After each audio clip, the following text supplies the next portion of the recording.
고린도전서 8장 읽을 텐데요. 1절부터 13절까지 말씀 같이 한번 읽겠습니다. 시작. 우상의 제물에 대하여는 우리가 다 지식이 있는 줄을 아나 지식은 교만하게 하며 사랑은 덕을 세우나니 만일 누구든지 무엇을 아는 줄로 생각하면 아직도 마땅히 알 것을 알지 못하는 것이요 또 누구든지 사람을 사랑하면 그 사람은 하나님도 알아주시느니라. 그러므로 우상의 제물을 먹는 일에 대하여는 우리가 우상은 세상에 아무것도 아니며 또한 하나님은 한 분밖에 없는 줄 아노라. 비록 하늘에나 땅에나 신이라 불리는 자가 있어 많은 신과 많은 주가 있으나 그러나 우리에게는 단 한 하나님 곧 아버지가 계시니 만물이 그에게서 났고 우리도 그를 위하여 있고 또한 한 주 예수 그리스도께서 계시니 만물이 그로 말미암고 우리도 그로 말미암아 있느니라. 그러나 이 지식은 모든 사람에게 있는 것은 아니므로 어떤 이들은 지금까지 우상에 대한 습관이 있어 우상의 제물로 알고 먹는 고로 그들의 양심이 약하여지고 더러워지느니라. 음식은 우리를 하나님 앞에 내세우지 못하나니 우리가 먹지 않는다고 해서 더 못 사는 것도 아니고 먹는다고 해서 더 잘 사는 것도 아니니라. 그런즉 너희의 자유가 믿음이 약한 자들에게 걸려 넘어지게 하는 것이 되지 않도록 조심하라. 지식 있는 내가 우상의 집에 앉아 먹는 것을 누구든지 보면 그 믿음이 약한 자들의 양심이 담력을 얻어 우상의 제물을 먹게 되지 않겠느냐. 그러면 내 지식으로 그 믿음이 약한 자가 멸망하나니 그는 그리스도께서 위하여 죽으신 형제라. 이같이 너희가 형제에게 죄를 지어 그 약한 양심을 상하게 하는 것이 곧 그리스도에게 죄를 짓는 것이니라. 그러므로 만일 음식이 내 형제를 실족하게 한다면 나는 영원히 고기를 먹지 아니하여 내 형제를 실족하지 않게 하리라. 아멘. 이 부분은 우리가 잘 아는 대로 고린도 교회의 또 하나의 심각한 문제로 등장한 것입니다. 우상 앞에 바쳐진 제물로 드려진 고기를 먹어도 되냐 안 되냐 하는 문제였어요. 뭐 지금 우리가 들으면 조금 우습게 보일지 몰라도 그 당시에서는 이게 굉장히 자기들로서는 중요한 문제였죠. 왜냐하면 유대인들 중에서 그리스도인이 된 사람들은 이 문제가 아주 심각한 문제였습니다. 절대로 우상 앞에 드려진 고기 먹어서는 안 된다는 게 아주 분명한 신앙의 기준이 되었지만 헬라인들 가운데 그리스도인이 된 사람들은 뭐 그게 그렇게 대수냐. 또 신앙 안에서 비교적 영지주의자로 불리는 자유주의자들 뭐 어떤 것들이 있더라도 뭐 그런 것들이 큰 개의치 않고 우리는 이미 구원받았기 때문에 조금 더 적극적으로 자유를 누릴 수 있다고 생각하는 사람들은 이 문제를 아주 가볍게 여겼지만은 또 율법에 상당히 이렇게 비중을 두고 사는 사람들은 이게 그냥 늘 마음에 걸리는 문제예요. 뭐 오늘날도 마찬가지죠. 뭐 특별히 뭐 우리나라 교회들 가운데 술, 담배 문제라든지 또 심지어 이걸 엄격하게 해석해서 제사 지내고 난 음식 먹어도 됩니까? 안 됩니까? 이제 이런 얘기들이 끊임없이 있기 때문에 오늘 저는 여러분들이 이 문제에 관해서 신앙의 분명한 기준과 답을 얻게 되기를 바랍니다. 신학적으로 이걸 아디아포라 문제라고 그래요. 주님께서 특별히 금하거나 명령하지 않은 비교적 사소한 문제들에 대한 우리 신앙적 기준에 관한 것입니다. 그래서 여러분들이 그 아디아포라라는 말을 기억하게 되시기를 바랍니다. 신앙에 이게 과연 본질적인 문제냐 아니면 지연 말단적인 문제냐 이게 선악의 문제냐 이런 것들에 대한 여러분들이 혼선이 있으면은 정말 본질은 놓쳐버리고 가지를 붙드는 신앙이 된단 말이죠. 예수님께서 그 헌금 문제도 그 이렇게 고르반이라는 말로 한마디로 압축을 해주세요. 너희들은 뭐 하나님께 드릴 거라면은 뭐 아주 그냥 깨알 같은 것도 11조를 분간해서 드리지만은 정작 너희들 부모님들한테는 교회 갖다 드린다고 부모도 섬기지도 않고 그게 뭐냐 도대체 그런 말씀을 하시는 것과 마찬가지로 우리가 이 신앙의 본질을 놓치면은요 정말 이게 종교의 속박을 스스로 자초하고 종교의 굴레에 더 씌워져서 모든 자유와 그 유연성을 잃어버리고 그리고 남들을 그렇게 피곤하게 하는 삶이 되는 것입니다. 자기도 힘들게 하는 삶을 남을 어떻게 편하게 하겠어요? 나를 들들 볶는 사람이 남인들을 들들 볶지 않겠습니까? 그런 좀 죄송한 표현이지만 쪼잔한 인생이 되는 거예요. 저는 그리스도인들이 좀 툭 트인 사람들이 되기를 바랍니다. 주님은 그런 자유를 우리에게 주셨고 그런 구원을 베풀어 주셨는데 정작 그런 걸 받고도 이렇게 작은 문제들에 묶여서 이렇게 왈가왈부하는 것을 보게 되는 것이죠. 그럼에도 불구하고 작은 것이 작은 것이 아니다. 또 그런 이게 인사이트를 우리한테 주고 있어요. 먼저 1절, 2절 한 번 더 읽겠습니다. 시작. 우상의 제물에 대하여는 우리가 다 지식이 있는 줄을 아나 지식은 교만하게 하며 사랑은 덕을 세우나니 만일 누구든지 무엇을 아는 줄로 생각하면 마땅히 알 것을 알지 못하는 것이요. 자, 우상의 제물 이걸 먹어야 되냐 먹지 말아야 되냐는 것에 대해서 이렇게 지식이 있는 줄을 아나 그 점에 대해서 나는 정말 성경적 교리를 다 안다. 뭐 그런 지식이 있다. 하나님에 대해서 난 다 안다. 그런 지식이 있을 수 있죠. 그러나 일반적으로 이건 지금 지식은 교만하게 하고 사랑이 덕을 세운다. 이걸 우리 신앙에서 큰 원칙으로 지니고 있어야 된다는 것이죠.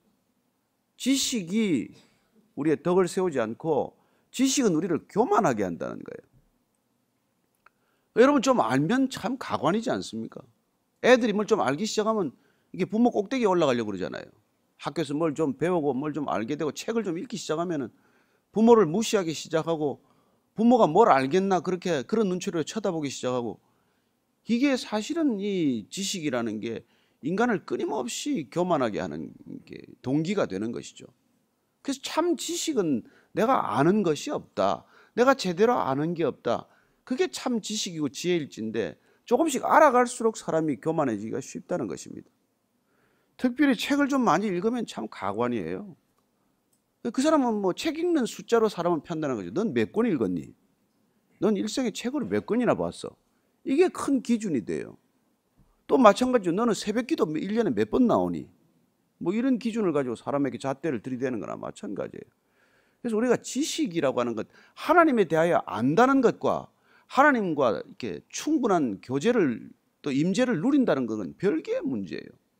하나님에 관해서 하나님에 대해서 아무리 많이 안다고 하더라도 그게 무슨 소용이 있겠어요? 하나님과의 교제에 들어가지 못하고 하나님의 그런 깊은 임재의식이 없다면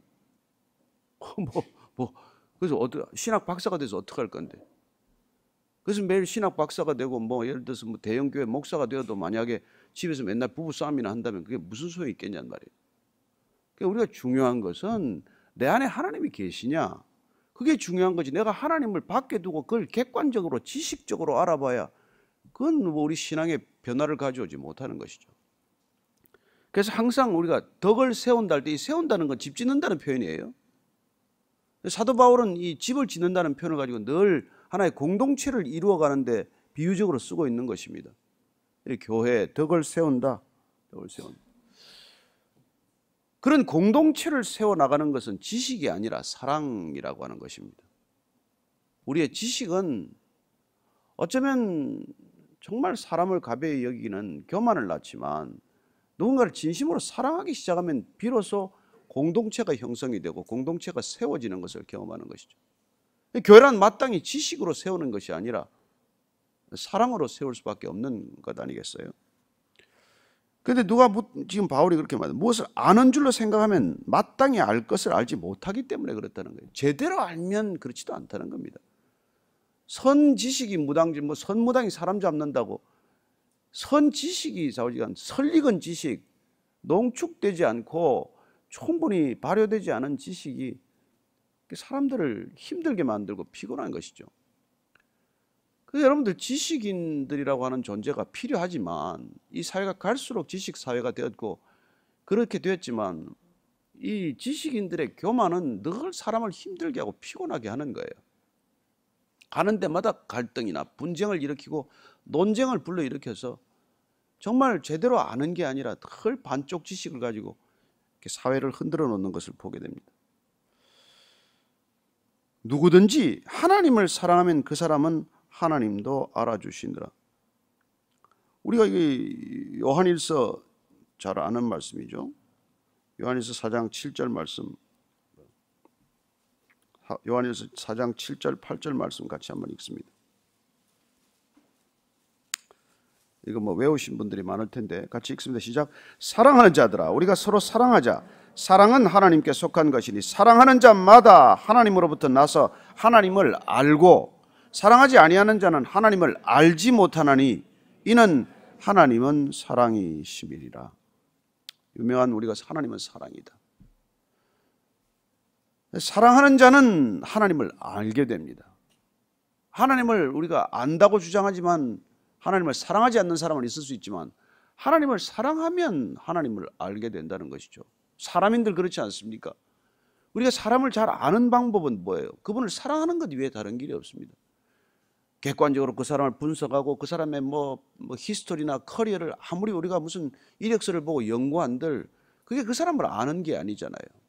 그 사람을 사랑하고 그 사람과 함께 대면하여 대화하고 그 사람과 함께 식탁에 교제를 하고 그리고 그 사람 머리끝에서부터 발끝까지 존재와 존재가 만날 때 우리는 그를 안다, 알아간다라고 말할 수 있지. 그 사람에 대한 정보나 지식을 가지고 그 사람을 어떻게 알겠어요? 그래서 우리가 하나님을 안다. 이건 하나님을 사랑하지 않고는 알 수 없는 것입니다. 그래서 오늘 이 사도 바울이 하나님을 사랑하면 하나님을 알 터인데 하나님을 지식으로 아는 사람은 그 지식의 잣대를 가지고 누군가의 신앙을 늘 비판하는 그런 날선 사람이 되는 것이죠. 자, 4절 말씀입니다. 시작. 그러므로 우상의 제물을 먹는 일에 대하여는 우리가 우상은 세상에 아무것도 아니며 또한 하나님 한 분밖에 없는 줄 아노라. 그렇죠. 우상은 세상에 아무것도 아니라는 걸 우리는 하나님을 알 때 하나님이 내 안에 계실 때 우리는 그걸 알게 됩니다.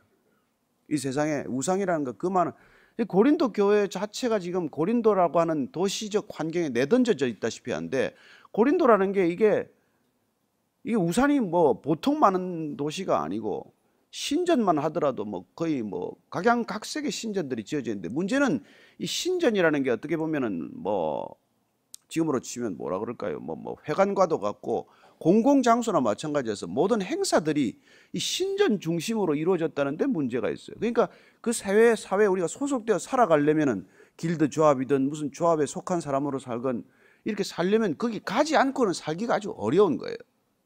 우리가 지금도 마찬가지 아닙니까? 요새는 뭐 우리가 좀 더 맞죠. 옛날에 사업을 하는 분들은 술집에 안 끌려다니고 무슨 사업할 길이 없다는 것이 이게 그렇게 고통스러운 시대를 살지 않습니까?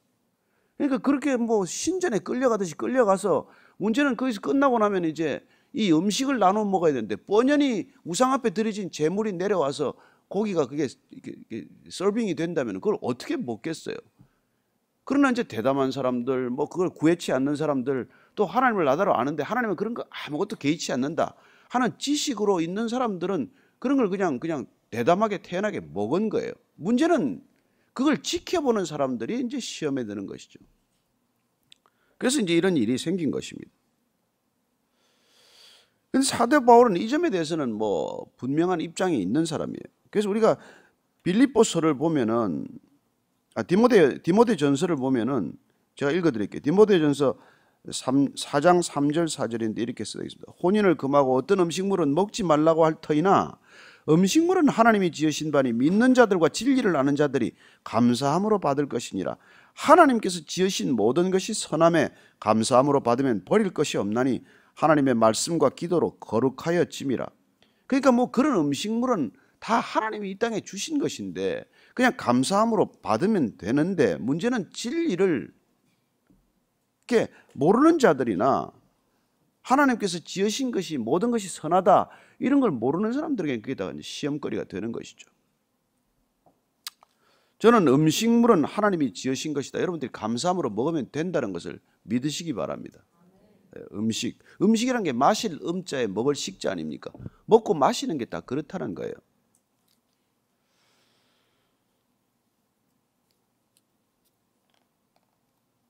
그래서 예수님께서도 먹는 문제 가지고 시비 거는 바리새인들한테 마가복음 7장 19절에 이렇게 되어 있습니다. 마음으로 들어가지 아니하고 배로 들어가 뒤로 나감이라. 이러므로 모든 음식물을 깨끗하다 하시니라. 왜냐하면 예수님께서 뭐 손을 씻지 않고 먹는다.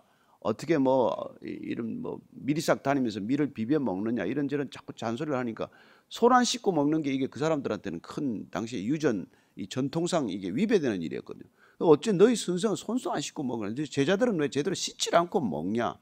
그런데 예수님께서 야 배로 들어가는 건 다 그냥 괜찮아 뒤로 나오니까 속으로 넣는 내 생각이나 잘 챙기라고 이런 얘기를 하신 것이죠.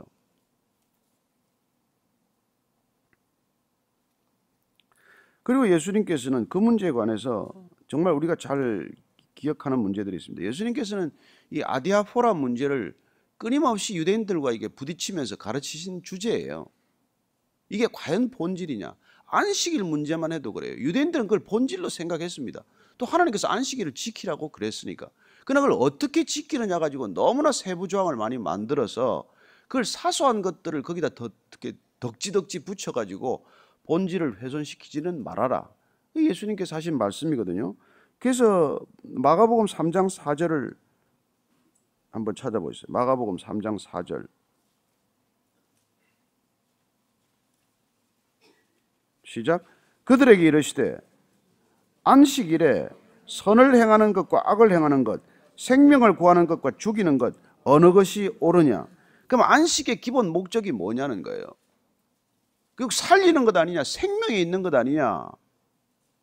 죽도록 일만 할 일이 아니라 안식이라는 리듬을 끊고 그냥 내 일에 목숨 걸 일이 아니라 이웃을 돌아보는 시간, 이런 것들을 위해서 살리는 것이 목적이라면 그러면 안식일 날 살리는 것과 죽이는 것 중에 뭐가 여러분 본질이냐?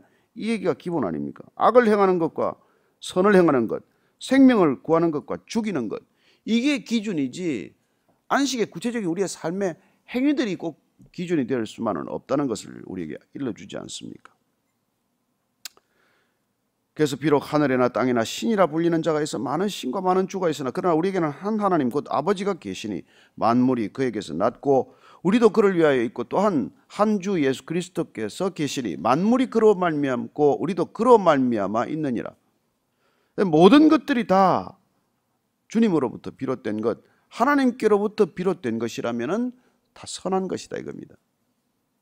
자, 7절 8절입니다. 시작. 그러나 이 지식은 모든 사람에게 있는 것은 아니므로 어떤 이들은 지금까지 우상에 대한 습관이 있어 우상의 제물로 알고 먹는 거로 그들의 양심이 약하여지고 더러워지느니라.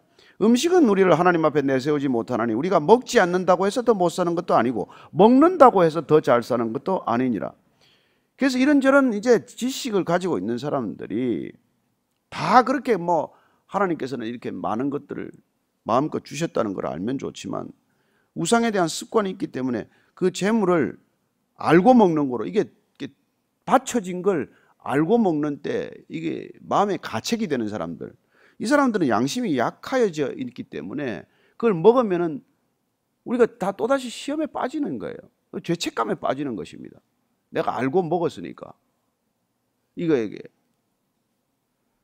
그 차라리 뭐 모르고 먹었으면 괜찮은데 이게 우상에게 뻔연히 바쳐진 거라. 왜냐하면 그때 우상 제물을 다 가지고 왔는데 제물을 드리면 고기 일부를 이제 그 신전에 바치고 나머지는 이 제사장들이 또 다 빼다가 팔아 먹었어요, 시중에다가.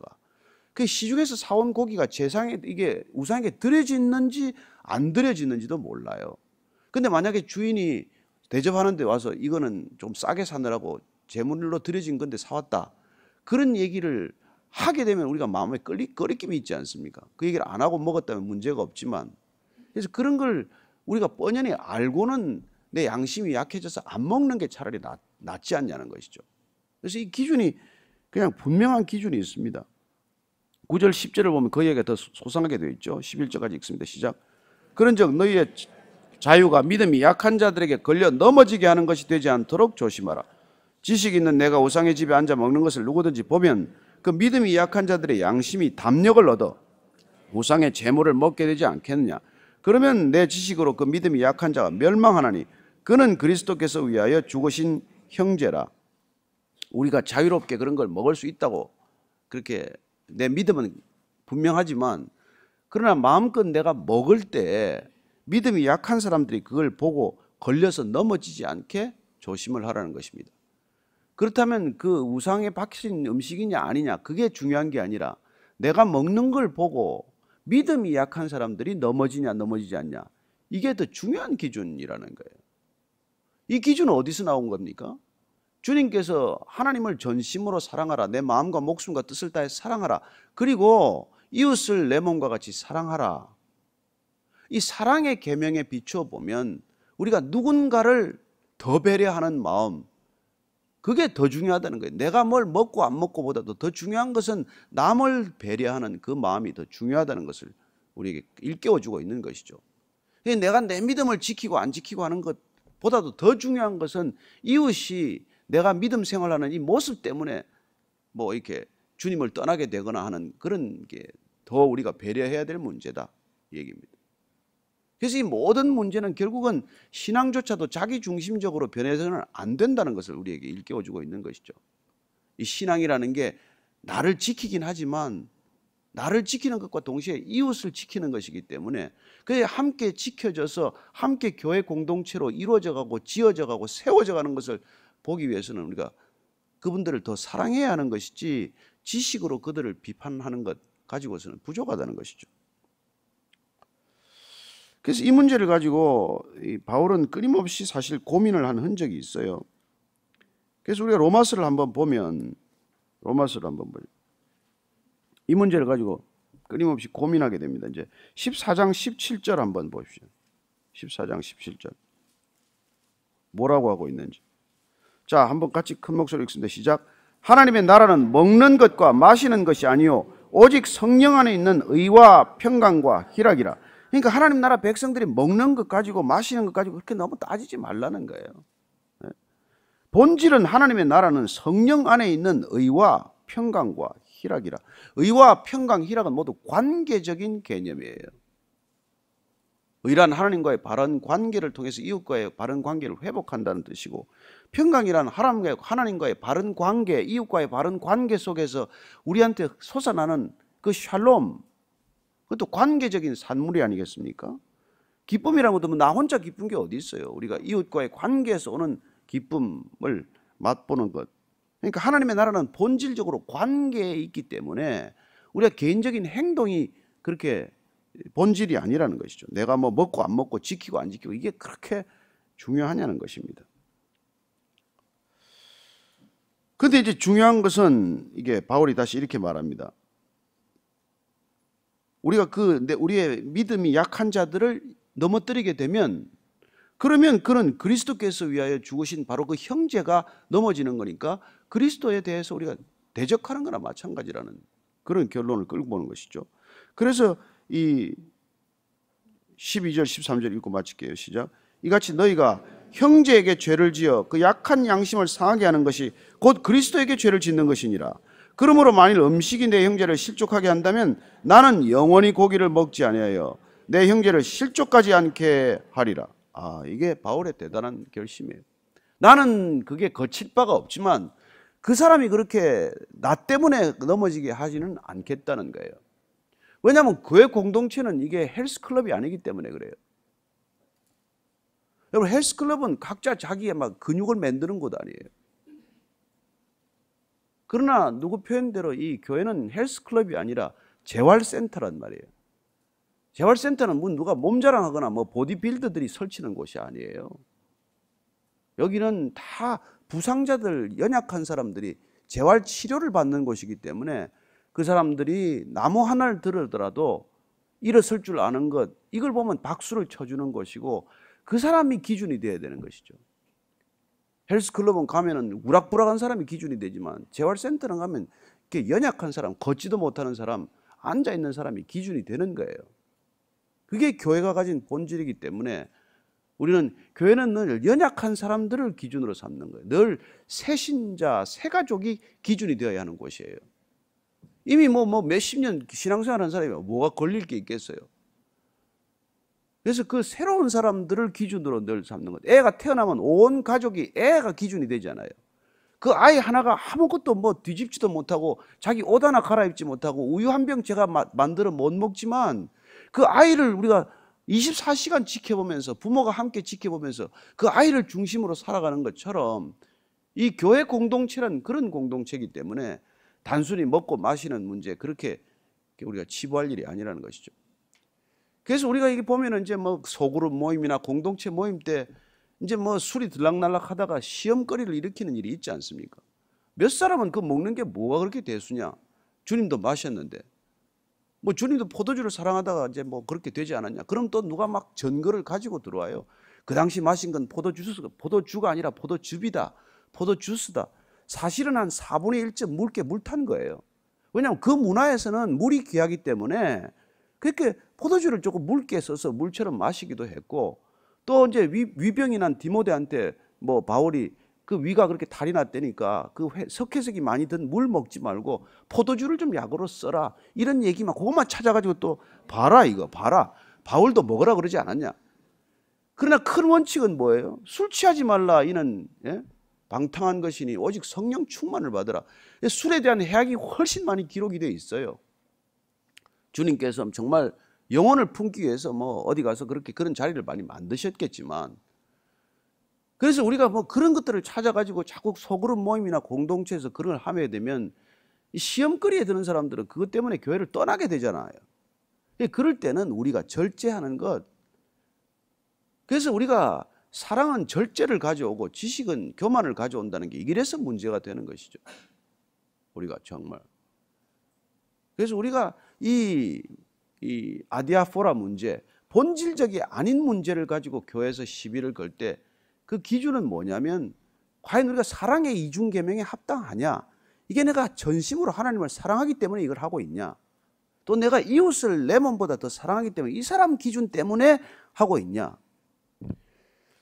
저는 그래요. 뭐 우리 여기 제가 사실은 가서 뭐 전도해달라고 만나가지고 같이 그날 밤에 정말 와인을 한잔 하다가 온 사람도 있어요. 그 마음이 열려가지고 뭐 그 다음 주에 와서 이렇게 교회 예배를 드리고, 그래서 잘 신앙생활 하는 사람도 계시고.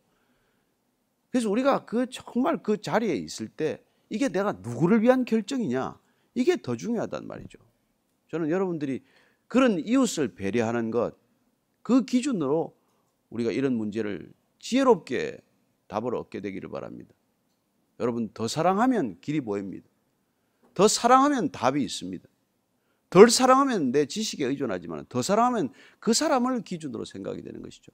연약한 사람한테, 여러분 누가 미성년자인데 술을 권합니까? 안 권하잖아요. 그 믿음이 연약한 사람은 마치 미성년자와 같지 않습니까? 그러면 술 권하면 안 되는 것이죠. 그래서 우리는 그런 문제라든지 또 혹은 뭐 이런 문제, 사실은 그 술, 담배 문제는 우리나라 초기에 이 선교사들이 와가지고 보니까 한국은 이 문제가 해결이 안 되면 도저히 교회가 설 수 없다는 걸 알게 되었거든요. 도박 문제, 그 다음에 이게 주초 문제, 술과 담배 문제, 이런 문제들이 그 당시에 너무 심각했거든요. 그래서 그런 것들이 이제 너무 금하다 보니까 이런 일들이 이제 일어나게 되었는데, 오늘날 또 이게 너무 풀어져 가지고 말이죠. 마치 뭐 성당처럼 변해버린 것도 있어요. 성당에는 아주 신부가 그냥 성도들 데리고 그냥 술 먹는 게 일상이고 다반사지만은, 그렇게 또 가면은 큰일 나는 거예요. 큰일 나는 거예요. 언젠가는 실수하고 사건 터지게 돼 있어요. 저는 여러분들이 정말 이런저런 문제를 정말 삶 가운데 결정하고 판단할 때, 난 진짜 누구를 사랑하기 때문에 이걸 하고, 나를 사랑해서가 아니라 저는 여러분들이 상대방을 사랑하고 상대방을 배려해서 결정할 수 있는 그런 성숙함이 있게 되기를 바랍니다. 좋은 신앙이란 뭡니까? 나보다도 그 사람이 더 중요한 거예요. 궁극적으로는. 미숙한 거라는 건 항상 자기 중심인 것이고, 성숙이란 상대방이 중심인 삶의 길 아니겠습니까? 그래서 오늘 여러분들이 로마서 15장, 좀 시간이 됐지만 1절부터 6절까지 한번 읽고 마치겠습니다. 로마서 15장 찾아보십시오. 1절에서 6절까지입니다. 시작. 믿음이 강한 우리는 마땅히 믿음이 약한 자의 약점을 담당하고 자기를 기쁘게 하지 아니할 것이라. 우리 각 사람이 이웃을 기쁘게 하되 선을 이루고 덕을 세우도록 할지니라. 그리스도께서도 자기를 기쁘게 하지 아니하셨나니 기록된 바 주를 비방하는 자들의 비방이 내게 미쳤나이다 함과 같으니라. 무엇이든지 전에 기록된 바는 우리의 교훈을 위하여 기록된 것이니 우리로 하여금 인내로 또는 성경의 위로로 소망을 가지게 함이니라. 이제 인내와 위로의 하나님이 너희로 그리스도 예수를 본받아 서로 뜻이 같게 하여 주사 한 마음과 한 입으로 하나님 곧 우리 주 예수 그리스도의 아버지께 영광을 돌리게 하려 하노라. 아멘. 아멘. 우리가 마땅히 믿음이 약한 자의 그 약함을 우리가 담당해야 한다는 것이죠. 그리고 나를 기쁘게 하지 않고, 여러분, 우리 형제 자매들을 기쁘게 하는, 그 사람들을 기쁘게 하려고 뭐 비율을 맞추라는 게 아니에요. 비율을 맞추라는 게 아니에요. 우리가 하나님을 기쁘게 하는 그 기쁨이 흘러넘치면 누군가를 기쁘게 하는 존재가 될 줄로 믿습니다. 오늘 하루 저는 여러분들이 자유함으로, 정말 기쁨으로 누군가에게 다가가는, 그래야 여러분들을 통해서 이 찌푸린 날씨, 이 우울한 날씨 가운데서도 정말 잔잔한 웃음이 전해지는 하루가 되기를 축복합니다. 네, 가능하다면은 뭐 커피도 한 잔 사주십시오. 네, 같이 오늘 기도할 때 하나님, 제 믿음으로 다른 사람의 믿음을 재단하지 않게 도와주시고 누군가를 실족지 않게 도와주십시오. 하나님, 내 믿음이 너무 소중해서 연약한 믿음을 가진 사람들을 제가 무시하고 정말 아래로 보지 않게 도와주시고 늘 그 사람 입장에서 정말 어린아이들과 시선을 맞추듯이 그 사람의 믿음을 존중해주고 그 사람의 믿음을 배려하는 성숙한 믿음의 어른들이 다 되게 하여 주옵소서. 하나님 아버지, 오늘도 우리가 하루를 살아갑니다. 주께서 우리에게 허락한 시간 지극히 짧은 시간, 이 시간 어떻게 살아야 할지 고민할 때 하나님께서 우리에게 보여주신 차고 넘치는 성령의 능력으로 우리의 희락과 평강과 기쁨으로 누군가를 섬길 수 있도록 허락하여 주옵소서. 하나님, 먹고 마시는데 하나님의 나라가 있다고 하지 않았습니다. 좋은 것 맛집 찾아다니려고 애쓰지 않게 도와주시고, 그리고 소찬이지만은 누군가 사랑을 나눌 수 있는 교제의 자리, 식탁의 자리 오래 만들 수 있도록 주님 자리를 만들어 주시고 예비하신 하나님을 경험하게 하여 주옵소서. 누군가 남이 나를 대접하기 전에 내가 누군가를 먼저 대접하기로 결정하였사오니 하나님, 찾아가서 대접하는 사람 되게 하시고 찾아가서 대접할 때 그 사람 마음을 헤아리는 성숙한 믿음의 사람들 되게 하여 주옵소서. 하나님 아버지, 누군가를 넘어뜨리는 신앙이 아니라 누군가를 끝없이 세워주는 그런 성숙한 신앙 되게 하여 주옵소서. 이제는 십자가에서 성숙의 본이 되신 우리 구주 예수 그리스도의 은혜와 성숙한 신앙의 길 따라오면 아버지의 거처 마련해 주시는 하나님의 사랑과 날마다 나 자신을 들여다보며 누군가를 내가 얼마나 배려하고 있나, 얼마나 누군가를 세워주고 있나, 끊임없이 그를 위해 기도하고 중보하는 중보자가 되기로 결정한 이 자리에 고개 숙인 모든 믿음의 사람들 위해 지금부터 영원까지 함께 하시기를 간절히 축원하옵나이다. 아멘.